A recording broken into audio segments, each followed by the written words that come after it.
Suri-lawan.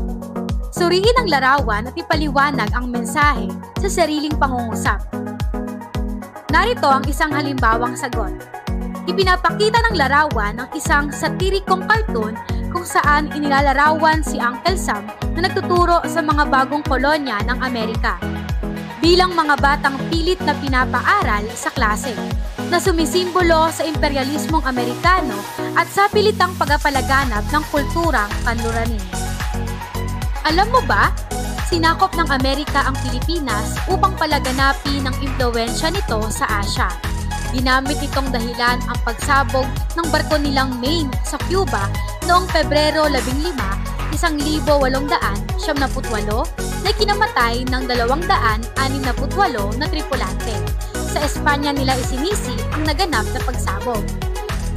10 araw ang lumipas, nagdeklara na ng pakikidigma ang Amerika sa Espanya. At dahil sakop ng Espanya ang Pilipinas, nagkaroon sila ng dahilan para sumalakay sa Pilipinas. Ika-1 ng Mayo, 1878, nang mapalubog ni Admiral George Dewey gamit ang barkong Olympia ang sasakyang dagat ng Espanya na Reina Cristina na pinamumunuan ni Admiral Patricio Montojo. Namatayan ang mga Kastila ng 371 kumpara sa 9 lang na nasugatan sa panig ng mga Amerikano. Ito ang tinawag sa kasaysayan na Battle of Manila Bay at ito rin ang simula ng pagbagsak ng Imperyong Kastila sa Pilipinas. Noong Mayo 11, 1878 ay nagbalik si Emilio Aguinaldo sa Pilipinas sa tulong ng mga Amerikano sakay ng barkong Bacolod. Isang buwan ang lumipas, noong Hunyo 12, 1878 ay nagdeklara na ng Araw ng Kalayaan si Aguinaldo sa Cavite. Kahit hindi pa naman ganap na natatalo ang mga Kastila at nagbabanta ang pananakop ng mga Amerikano. Narito ang mga gabay na tanong para sa araling ito. Una, ano ang mahalagang pangyayari sa panitikan sa panahon ng pananakop ng Estados Unidos? Ikalawa, ano ang mga panitikang naisulat sa panahon ito? Ikatlo, ano ang pagkakatulad at pagkakaiba ng pananakop ng Amerika sa pananakop ng mga Kastila? At ikaapat, ano ang mga positibo at negatibong epekto ng panahon ng Estados Unidos? At para lumawak pa ang inyong mga bokabularyo, narito ang aktibidad na hula-salita. Panuto, piliin sa loob ng kahon ang kahulugan ng mga sumusunod na salita. At kung ito ang inyong mga sagot, mahusay. Ang pananakop ng mga Amerikano kumpara sa pananakop ng mga Kastila at ang katangian ng panitikan. Mula 1,565 hanggang 1,878 ay tumagal ng 333 taon na nasakop ng mga Kastila ang Pilipinas gamit ang dahas at relihiyon. Mula naman 1,878 hanggang 1,935 ay sinakop din ng mga Amerika ang Pilipinas gamit ang dahas din at edukasyon. Karamihan sa mga panitikang nasulat sa panahon ng mga Kastila ay tungkol sa pagpapalaganap ng Kristyanismo magmula sa koridong Ibong Adarna, mga pasyon at iba pang mga akdang pansimbahan. Sa panahon ng kilusang propaganda, noong 1872, nagsimula ang mga akdang nananawagan ng reforma at puna sa pamamalakad ng mga Kastila gaya ng mga nobela ni Dr. Jose Rizal. Panahon ng Katipunan, 1872 hanggang 1876 ang mga akdang pumapaksa sa kalayaan. Sinulat ni Andres Bonifacio, Emilio Jacinto, Marcelo H. del Pilar, Antonio Luna at iba pa.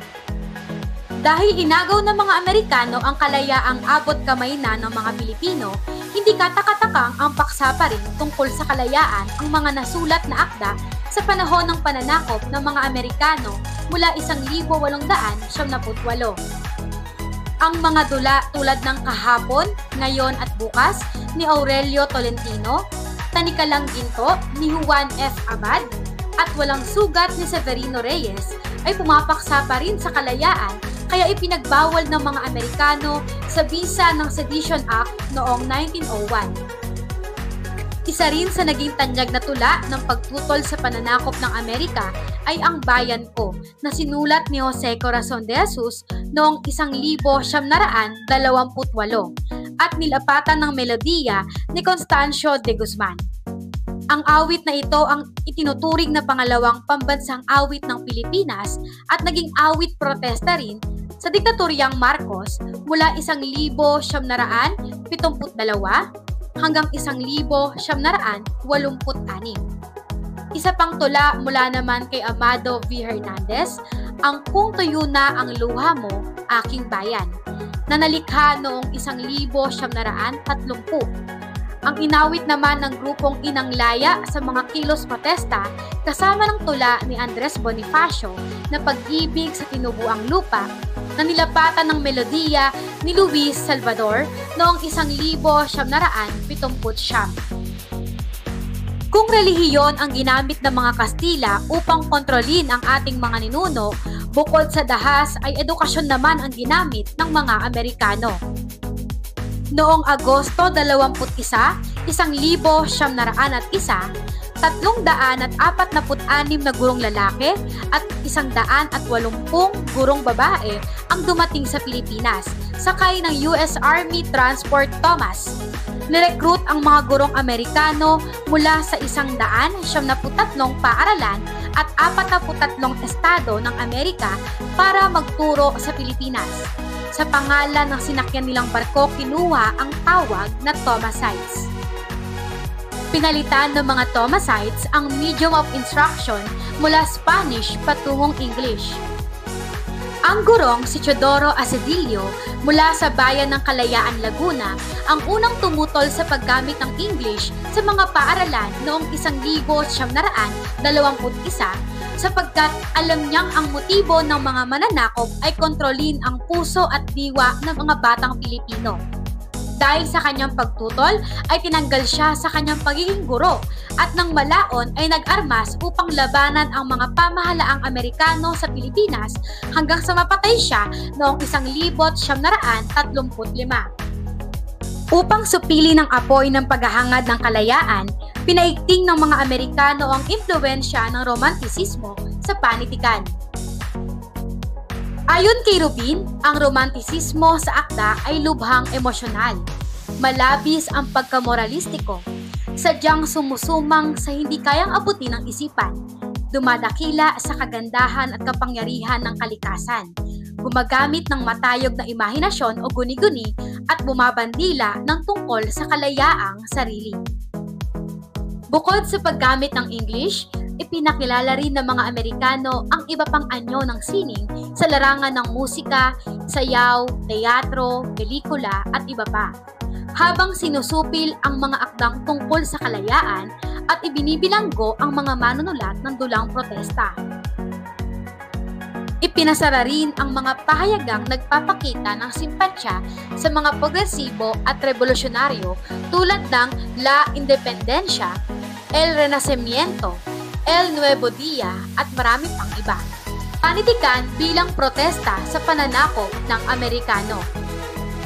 Gaya ng Florante at Laura, isinulat ni Jose Corazon de Jesus ang akdang Sa Dakong Silangan upang ilarawan ang ginawang pananakop ng Amerika sa Pilipinas. Ayon sa makatang si Gregorio Bituin, makikita agad sa tulang pasalaysay na sa Dakong Silangan ang politika nito, aktivismo at diwang mapagpalaya. Kung ang ibong Adarna ay paghahanap sa mahiwagang ibon sa bundok Tabor na ang awitin ay lunas sa haring may sakit, ang sa Dakong Silangan naman ay paghahanap ng kalayaan ng bayan na kinakatawan na nawawalang si Reyna Malaya. Tulad sa ibong Adarna, malubha ang karamdaman ni Haring Pilipo dahil sa pagkawala ni Reyna Malaya. Ang tatlong anak ng Reyna na sina Prinsesa Mandawa, Prinsesa Bituin at Prinsesa Luningning ay nagtangkang hanapin ng ina, ngunit sila naman ay nangawala rin. Sa tulong ng kasintahan ni Prinsesa Luningning na si Bayani, kasintahan ni Prinsesa Bituin na si Magiting at kasintahan ni Prinsesa Mandawa na si Dakila ay natagpuan at naligtas si Reyna Malaya na nakakulong pala sa bundok Bendita. Sa dakong silangan, bahagi ng pinagdaanan ni Haring Pilipo at Reyna Malaya sa maalamat na mga pulong ginto, 1928 ni Jose Corazon de Jesus. Itong haring ito'y may dalawang anak, isang makadukhat, isang makapilang. Itong masalapi, baliw na lumiyag, dito kay Mandiwang, prinsesang Marilag. Ibig ng prinsipe Dolar, nakuna ng lupat ang prinsesang Hirang. Nais na itanim doon sa silangan ang lahat ng kanyang ari at kalakal. At yaong bandilang may araw at tala, may ilang panahong makita't mawala. Kung may kalayaang dooy mawiwikay, walang kasarinlan sa gintot sa lupa. Maganda ang hawla na nakakatulad, ang lupang silangang mayamang mahirap. Malayang ang iboy umawit sa gubat, ang gubat ay kulong na malaking lambat. At ang isa namang prinsipeng marangal na anak ng haring nasa'y kasarinlan, Duke Demokrito, kahit sumisigaw, talo ng salapi ng paggagahaman. Ngunit si Mandiwang, kakakasal noon, sa panggagahamay laging tumututol, at ang mana niyang pulong kinakandong, masaganang dugo ang tumilig doon. Samantala namang Demokritong anak ng Haring Samuel na makamahirap, tumutulong siyang araw'y magpasikat, subalit aayaw, payagan ng pilak. Sa ganyan na hati ang pakikisama, pinag-aagawan si Reyna Malaya, mithiin ng bayay bigyan ng ginhawa, kalaban ng pilak na pambulag mata. Ang pilak na bilog na nakabubulag, tila nakasabit sa agilang pakpak, kaya pati langit nooy inuulap at ayaw matanggal sa pagpapahirap. Matulis na kuko ng gintong dayuhay, tumarak sa dibdib ng lupang silangan. Mahinang lumakas, ngayoy nangangangkam, langaw na dumapo sa isang kalabaw. Panay na pangakong kaysa sarap dinggin, kung di natutupad, sing sarap ng hangin. Tuntunin at batas kung minsay sipain, orden ng palasyo'y isang basang papel. Sa gayon pamuling, lumamlam ang araw, nitong sawing lahi sa dulong silangan. Mayroon bayan pa lang kahit sinasakal ay di mo makita ang bakas ng kamay. Parang may engkanto ang ibong agila, nalulukuban kay di mo alumana. Pinag-aantay ka ng isang umaga, katanghalian na'y nag-aantay ka pa. Saka naturuang ang bayay mahilig, sa hilig din nilang parang bagong sakit. Sa mga salitang lubhang mapang-akit, nagpautang hanggang umabot sa liig. Sa mga dambana ng bayaning bantog, panay na dayuhan ang itinatampok. Bayani ng bayay madalas malimot, insenso ng puri sa dayo ang suob. Humanga ang bayan sa di nila uri, ikinahihiya ang sariling lahi. Magkakababayay nagkakatunggali, sa hirap ng pinggang may lutong salapi. Mayroong magsasabing ang dayuhang iyay dapat nang ibagsak pagkat mapanlin lang. Ngunit ang dadampot at magsasanggalang mga tao na rin sa lupang silangan. Palibhasay dooy malaya ang lahat, sa isip ng bayay malayang ang ganap. Ang bandila nilang hindi mailabas, kundi kaagapay ng bandilang padpad. Ang salapi nila ang tatak sa likod, ay ibong adar ng tanda ng pagsakop. Tugtugin ng bayan kapag tinugtog, tugtugin ng dayo ang isinusunod. At ang kabataang tila nabubulag, kay dami ng aklat, ngunit walang aklat.